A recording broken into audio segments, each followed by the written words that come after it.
Hey there, I want to talk about breathing, how important it is, and several ways that several things that cause you to stop breathing that you might not realize is even happening.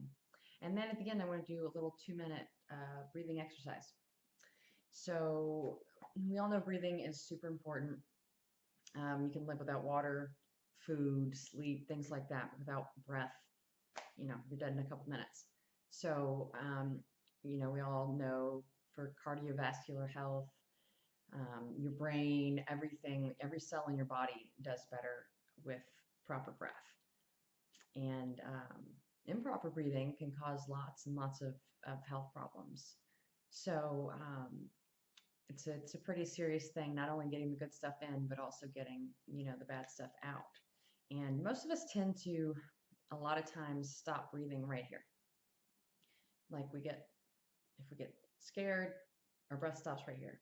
Um, we don't realize it a lot of times that we stop breathing. If we almost see an accident or something, if sometimes with one of our kids, we're, constantly, anytime there's fear involved, we kind of stop it right here and, forget that we're not breathing. I know I catch myself all the time, like, oh, geez, I forgot to breathe.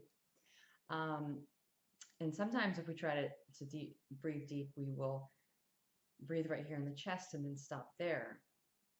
But we really need to get breath all the way down into the belly.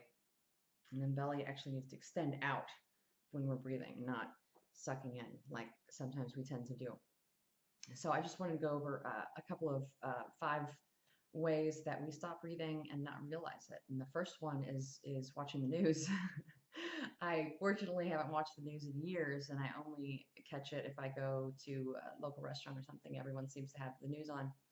Uh, but even, the stories that have, even the channels that have some good things, sometimes it'll be like, oh, and this guy donated his whole check to this church for Christmas presents. And then the next breath is, and so the woman accused of shooting her 5-year-old son, it's just like, and, all the separation that the news shows, the politics, the racial, the police stuff, all the stuff that the news show is stuff to keep us in separation and to keep us in fear.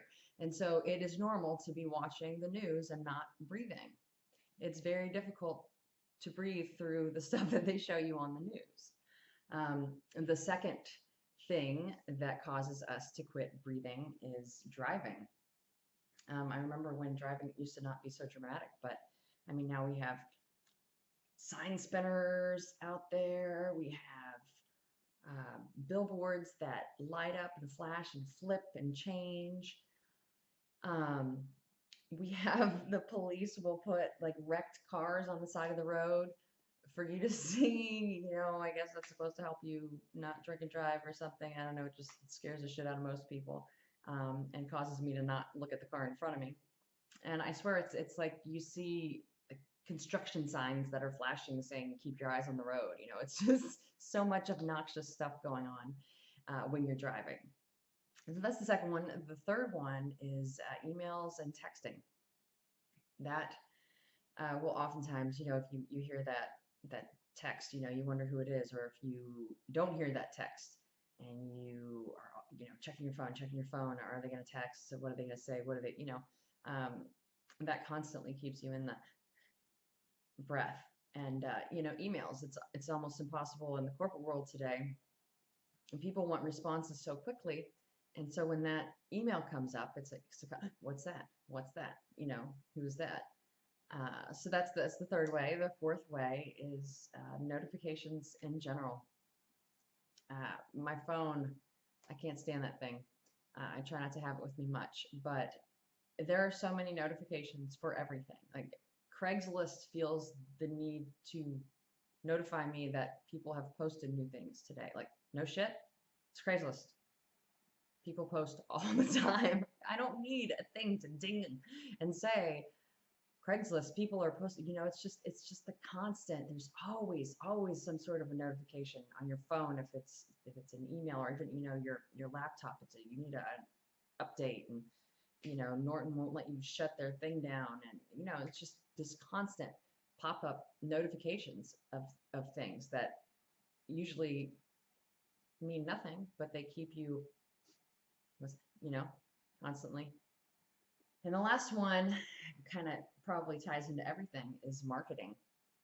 Marketing is rough. Like I said, I haven't watched the news, really even watched TV in probably 5 years. Um, and same with the radio. I don't usually listen to the radio much, but I was out boating with a friend, and the satellite was broken for some reason, so we were listening to regular radio, and it just floored me how fearful the commercials are. It was like one of them was for termites, and it was like all this da da music, you know, this creepy, you're gonna die music, and then it was like, you got to get this before they devour you. I mean, the words were so intense, devour and things like that, and all the commercials were like that. It was totally trying to scare you, and I was just like, this is insane. This is totally insane. And even if it's not marketing for something fear-based, which, you know, that's going to get you to stop breathing more than most, but you know, a lot of it is oh, you got to have this or you're not going to be good enough kind of thing. You got to have this or you're not anybody. So, you know, the other things that keep you from breathing. So those are the list of probably the top 5 things that I've been thinking about recently that keep people from breathing without realizing it. And so I just want to do a 2-minute exercise where I'm going to start the timer and just breathe with me. Just breathe in and out, and you want to make it a circle. You don't want to like breathe and stop and breathe out. Not for this one. Just make it a complete in, out, in, out. Just a fluid motion, getting the breath. Breathe in through your nose, and you can breathe out through your mouth or your nose, whatever you'd like. Just breathe in through your nose. But make sure the air reaches all the way into your belly and that your abdomen sticks out. So, all right, I'm going to start the timer.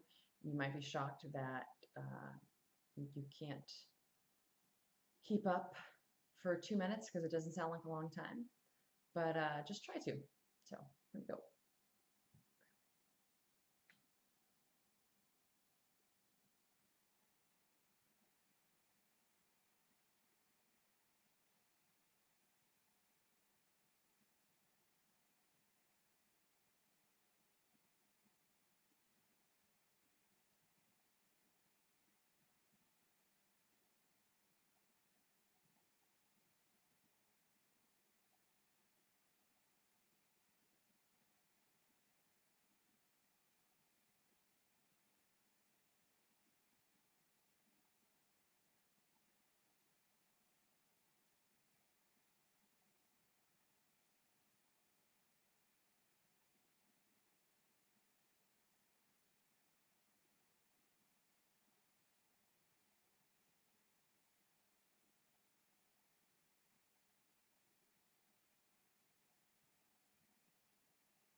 All right, that was 2 minutes.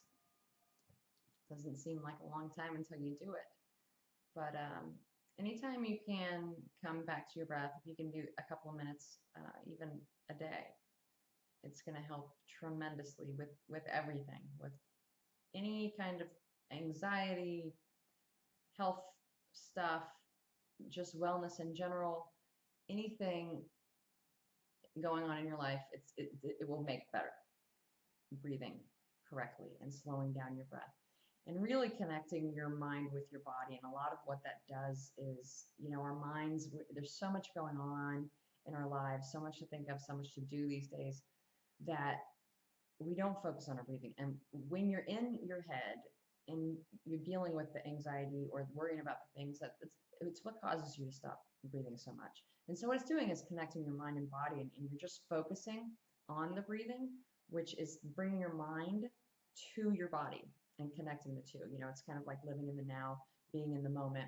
It's a way to do that, to get there, to connect. I don't know, I keep doing that because I'm thinking mind and body. But just a great way to bring yourself to now, help get those thoughts out of your head. But there's so many health benefits, mind benefits, health benefits, all kinds of stuff. So hopefully this has been helpful to you. I'd love to hear the ways that you've noticed that cause you to stop breathing, or any breathing related fun stuff you have. I hope you have a great day or evening, whatever it is, and that you give yourself a break. And I will talk to you soon. Bye.